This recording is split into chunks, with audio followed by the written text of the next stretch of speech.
Hello everyone, it's me, Clayton. I just got out of seeing the most recent My Little Pony episode, To Change a Changeling.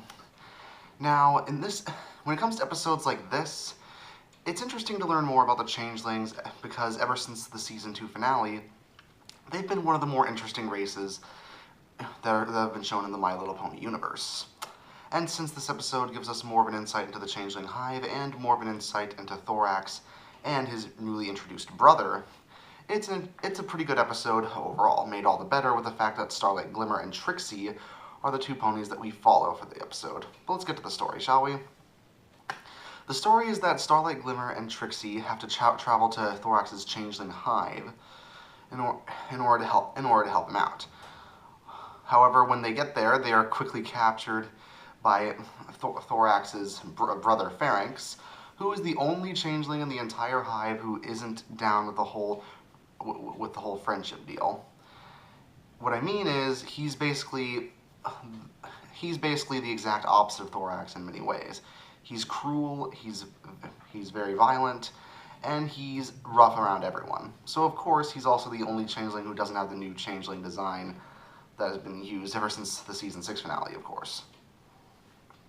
So it's up to Starlight and Trixie to help solve this problem by finding a way to get Pharynx to be a bit nicer, while also trying to make sure that the other changelings don't revolt against Thorax because of Pharynx.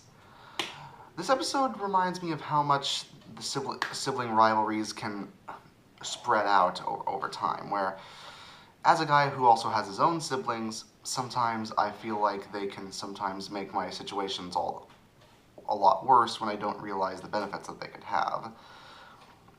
I think they feel the same way about me sometimes.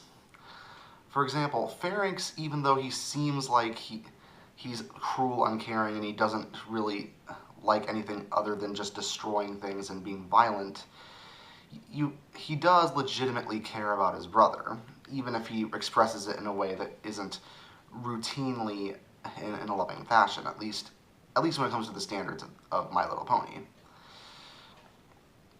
Heck, when he does the "why are you hitting yourself" gag, it makes it seem like he's more of a bully to his brother than an actual loving brother.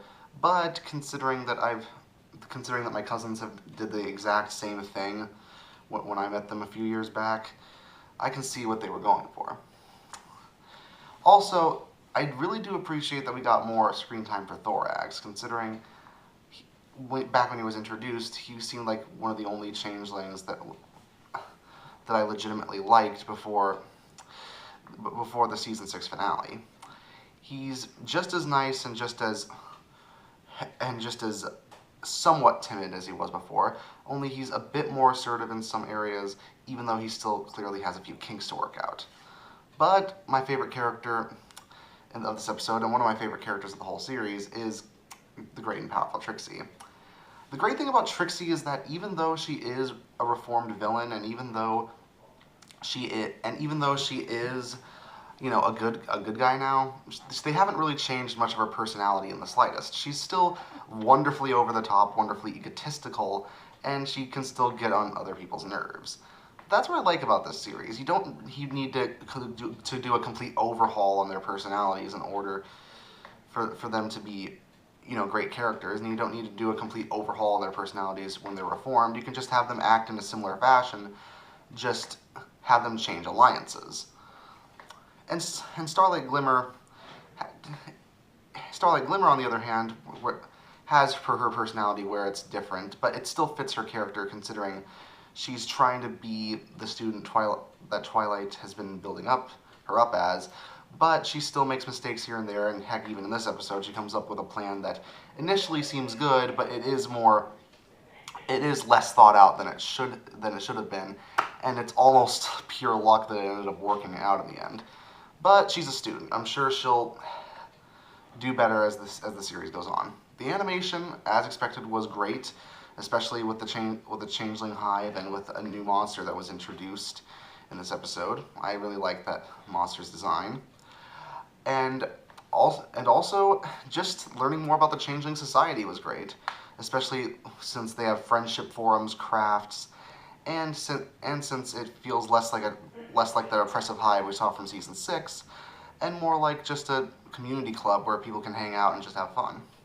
So overall, this is an episode that it has an interesting premise and manages to make the most of it. I give it an 8 out of 10. See you next time.